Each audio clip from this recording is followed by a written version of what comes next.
back to Vidya Bros. But in their main game series, we haven't had a game since 2009. Yeah. Crash Bandicoot, and that wasn't that great anyway. So, Crash Bandicoot 2009, 2019, it's 10 years apart. I don't see... I'm gonna see if the pizza's done. You stay there. Alright. I'll talk when Brandon gets back.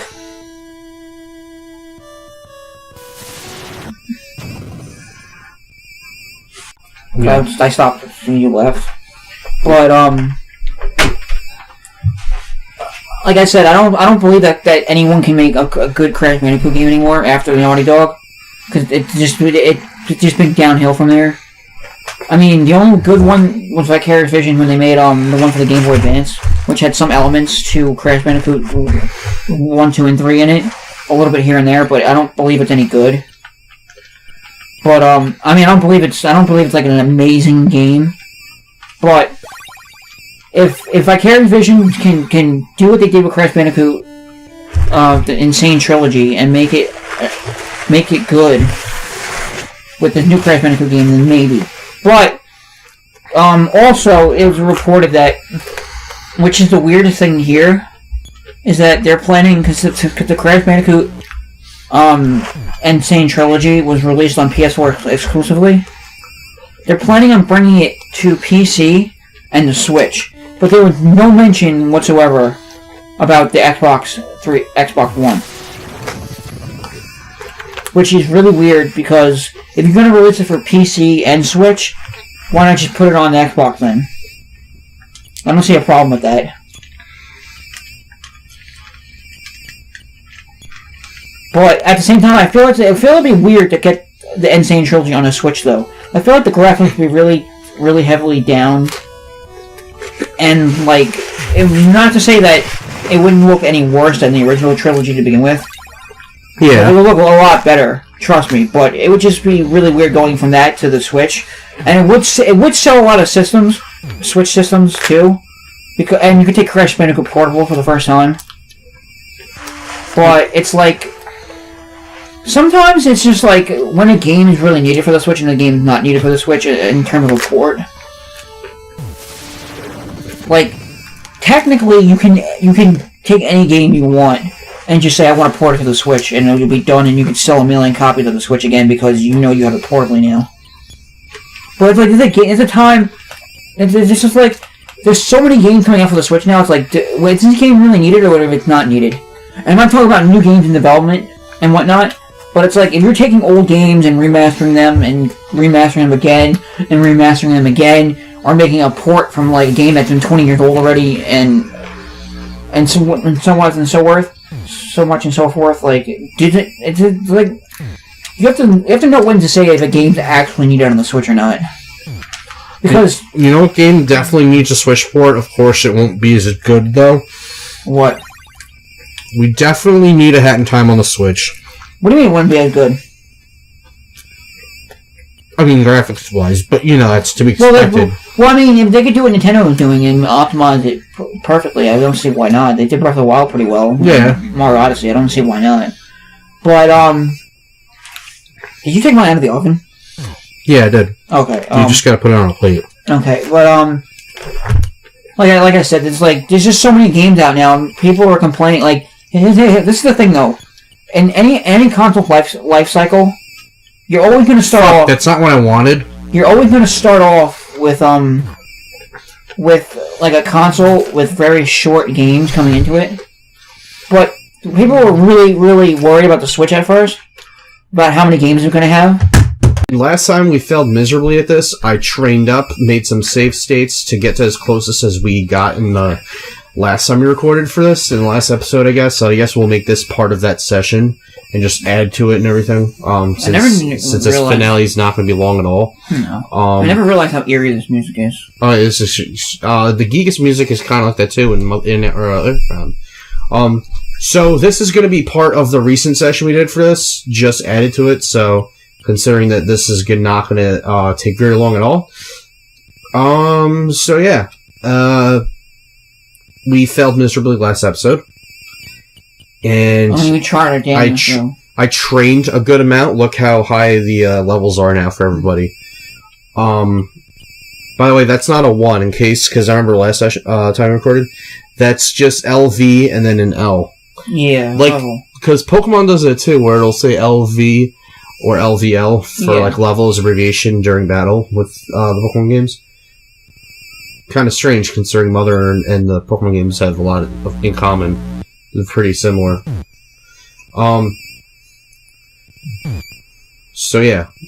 You dickhead. So, this is not going to be long at all. Well, whatever. I can still beat him with this last one. Last time we recorded for this, like last episode, okay, I'll reload this. I think this was 8. Yep, that was 8. Okay. Okay.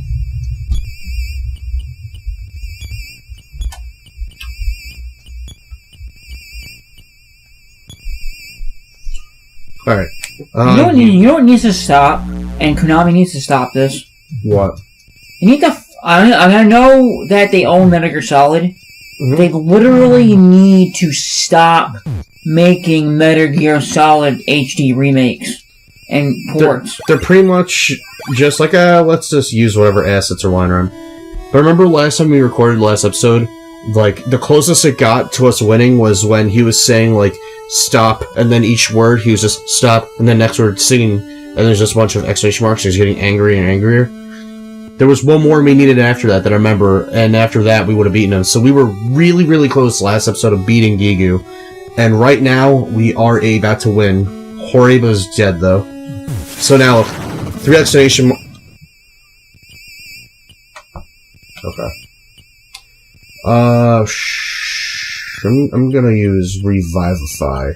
Because why I say that before, though, that Konami needs to stop making Metal Gear Solid ports and HD remasters and remakes. Yeah. Is because of the fact that they've literally made 2 different collections. And I'm not saying that they're different games. They made 2 different collections for the Metal Gear Solid HD remake and Legacy. That's cutting it close. And they made a Legacy collection and they made some HD collection in Japan and whatever. But it's literally the same thing. They released it for the PS3 2 times. Like, I can see, like, Konami making Mega Man Legacy Collection 1 and then Legacy Collection 2. But they literally, Konami, like, literally remade Metal Gear Solid 1, 2, 3. They released them, like, multiple times. Alright, that's it. That's on the PS3. There we go. That was the last one we needed last time, like last episode. That was the last one where it's just like dot dot dot dot dot. Now it's like, how could I be defeated by a song? Jigglypuff can defeat you by a song. Someday I will. Slut, we will meet again. And all our health is restored, which is not necessary because we just beat the game. Alright, so now if you want, watch the last cutscene. By the way, they reference this exact scene in Cognitive Dissonance. You see this going down as a flashback. Well, I can't wait to play that then, because I want to play that myself. Because part of the game, you play as Gigu in Cognitive Dissonance, which is pretty cool. How did that work out? It worked out pretty well, actually. I mean, I don't want to spoil it, because I actually want to play it. Yeah. I'm telling you right now, though, I'm gonna read this first. Horiba is reunited with her mother as the rest of the freed people exit the cave.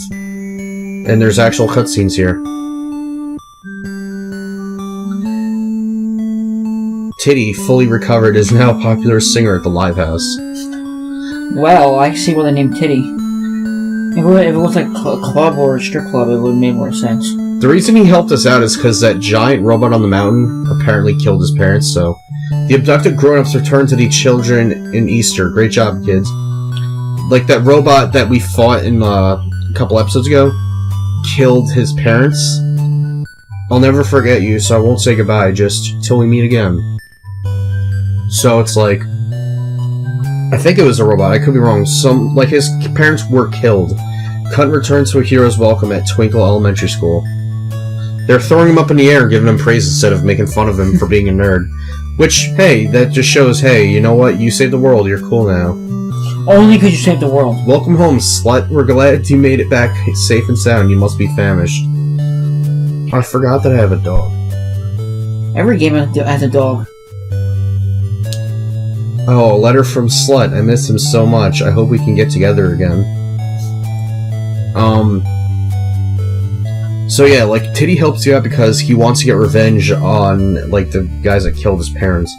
Well, now that the Earth's crisis is finally over, I think we'll just lie down for a moment and Z. Like, I remember saying in a guide or something that, like, Titty's, like, Teddy. I keep calling him Teddy because that's what we named him. His parents were killed, so it's like, I'm gonna help you guys out to get revenge on the assholes who killed my parents. This is just what they chose for the credit scene.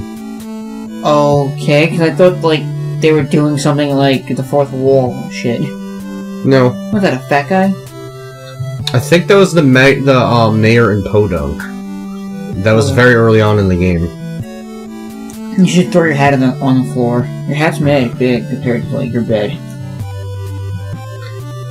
Yeah, it is. Actually, it's like the size of that chair. Yeah. Or the size of those windows. And half the size of the door, maybe. That's a cop that arrests you if you chose to take a drink from that girl at the live house. Or whatever they called it. So what if he actually arrests you?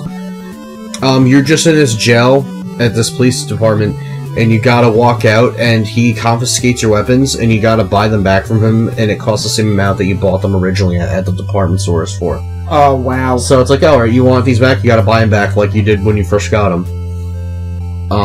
So yeah, you actually get arrested for it if you say yes. That's why we were like, what are you doing? Take the drink, like when we brought the series back, and I'm like, no, because you get arrested if you do that. And then you gotta buy back your shit. Because he takes away all your stuff. Hey, it's the monkeys and the penguin. I don't know why there's a penguin hanging out with them. Listen, the game doesn't make any sense. I think it's supposed to be symbolism for like a group of white people and the one black kid. I don't know. Wait, why would it be a group of white people though? You know, monkeys are. Listen, and monkeys are stereotypical. No. Let me finish. Like how there's always a group of like white people in shows as like the main cast, and then the one black person. Well, yeah. So I guess the penguin's there to be the one minority there that's not like the rest of them. He's different. I guess. Okay, that makes sense. Then. Like Ned and Mose, and Ned's classified they're white, and then the one black friend. Well, yeah. And that's all four of them together, which is weird because it's the only time you see all four of them together in the entire game. Because when Teddy joins your party, he kicks Lloyd out and is like, no, you stay back here and you relax, I'm taking over. And you unlock him. What'd you think of this game? I really liked it a lot. It's weird and confusing, but the other games aren't as confusing. I don't know about that. I mean, I feel like they got better. They got better after each one. Mother 3, I didn't really need to use a guide at all, except for some boss fights of like how to beat them, and it's just like, oh, farm and then get certain items and it'll make it easier. This game, when I first played it, I needed a guide because it's like I didn't know what I was doing. This game was in Japan for years. I didn't know like where to go first. Earthbound, I used a guide for certain parts. I think I don't remember. It's either that or it was one of those games where I used and you dog shit. Look. Because I think when we started the series, that's what I named our character. And you dog shit. Yeah. Well, that's actually really good graphics for fucking NES. Like that should be Super Nintendo graphic right there. Well, with that little screen there. Yeah. This is the last screen of the game. It's your dad talking.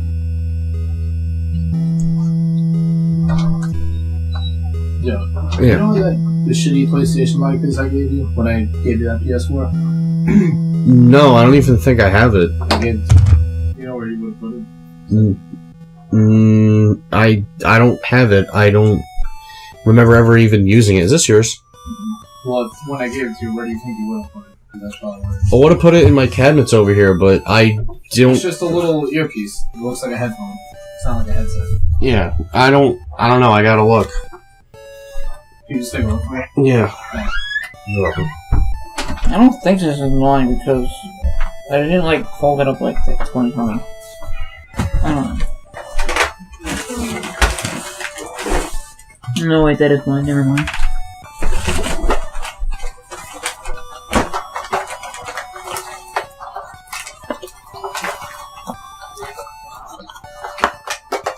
What is he looking for? Some stupid PlayStation headpiece. I'm telling him I don't have it. I don't use that at all. I don't have friends to play PlayStation games with. No. Alright, well, I told you this was going to be a short finale, so we're looking forward to playing Mother Cognitive Dissonance, and Jeff and me are going to be taking turns in that. So whenever we're stuck, I'll be like, alright, this is where you go. Well, we're going to record for Metroid Prime 2 in a bit, so see you next series. Peace out.